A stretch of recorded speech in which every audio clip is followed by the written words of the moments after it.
If you are not smiling right now, you are not listening. That was Taylor Hicks right there, 7 Mile Breakdown. Love that song. My favorite from his album. Taylor, welcome to the studio here in Lewiston. It's awesome. I've already been down Main Street. You've already been to Main Street Grill. I feel like a resident. Now, I talked to Brian and I told him, though, there's only one mistake you made, and you're going to have to fix that, is you haven't had bite-sized steak yet. Uh-oh. That is a local flavor. You can only find it here in the Valley. Awesome. Tender, marinated, yummy, flash-fried steak. Yep. Flash fried. You got to have it. Now that sounds something like where I'm from. Yeah, that's like a little southern food right there. Flash fried, deep fried. Well, you know, speaking of which, we'll go back a little bit. Obviously, if you just joined us, we're on Y105. Taylor Hicks in the studio. Season 5 American Idol winner. Not lying when I say it was my favorite season to watch. Mine too. You were one of the, I bet it was. Weird. I wonder why. Now, you were definitely the dark horse coming into that. My favorite part of the season was the fact that I got to hear Simon admit he was wrong about anything, and you were what he was wrong about.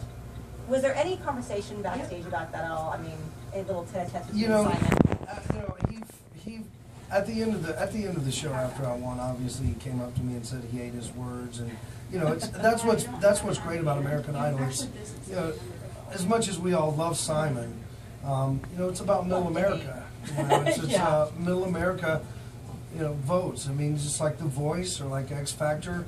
You know, it's not Hollywood who determines who our winners are going to be. It's Middle America, and that's what makes up the heartland of America. So he did admit that he was a little bit wrong, a little bit. But we've had a pretty great relationship since then. Well, that's good. So. Well, and he likes to go mainstream. Yeah. And you were definitely not the mainstream. You were out of the ordinary for what we were used to seeing. You know, and that was, you know, and I think that's what, you know, when you look over the body of work between all of the winners, I think every winner of Idol has been really unique, and that's what sets you apart. And you have to find ways to stay unique in shows like that. So ultimately, America will know who you are forever. Absolutely. Now, it was pretty close to you not actually being there.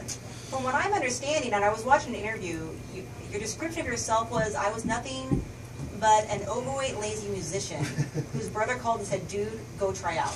Yeah, you just happened to be there because you just like ran away from Katrina. I was one of the last taxi cab rides out of Katrina, and you know, I went to West Monroe, and Southwest gave me a ticket. I got to Birmingham, and you know, as any overweight musician would do, if they had a free plane ticket, they would fly to Vegas. Well, yeah, why not? So I fly to Vegas, and at 1 o'clock in the morning, you know, my brother called and said American Idol tryouts are in 2 hours. So within a span of about 4 or 5 days, my whole life changed.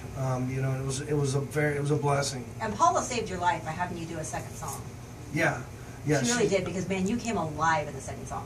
Yeah, and you know, interesting. A quick story about that is, you know, the producers of the show, when they had, right before I did my second song, they said, but with the first song, they said, we don't want to hear Joe Cocker, we want to hear Taylor Hicks.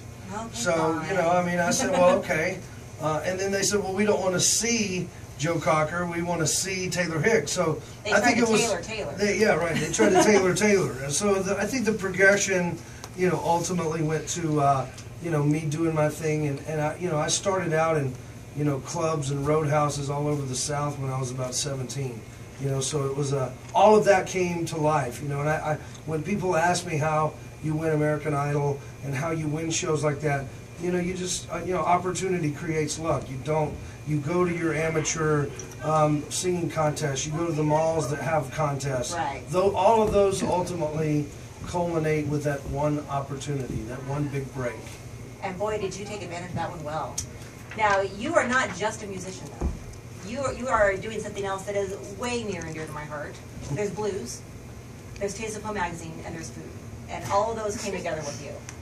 Yeah, you know, I used to play in this little bitty, you know, restaurant when I was like in my 20s, and I always like to tell people, if you're ever going to own a restaurant, play acoustic Monday and Tuesday and Wednesday night for 5 years, and determine if you want to be in the restaurant business or not. So I actually, a few years ago, got involved with a really great friend of mine who's a really, you know, connoisseur, and has a few restaurants in Birmingham called Saul's Barbecue. And actually we were I was just, somebody was talking to me that Parade Magazine is labeled as one of the top 10 barbecue restaurants in the country, which I was completely floored when that happened. You know, but you know, I'm a foodie, and when you're in Alabama, Amen. It's obviously football, it's music, and it's food, and that's it. And not in that order. I'd per be se. a good Southerner. But yeah, and you know, I'm very blessed, you know, to have that little place, and you know, I like to say it's just one more thing I can get critiqued on, you know. Well, there you go, and people will, but I've seen a lot of good things about it too. We've got to take a quick break, but when we come back, would you play a little harmonica for us? Anywhere. All right. I'm in Lewiston, baby. Yeah. You're on Y105. I'm with the man that E! Magazine called Strangely Sexy. Taylor Hicks going to be live tomorrow at CRC. Stick around to hear him play harmonica.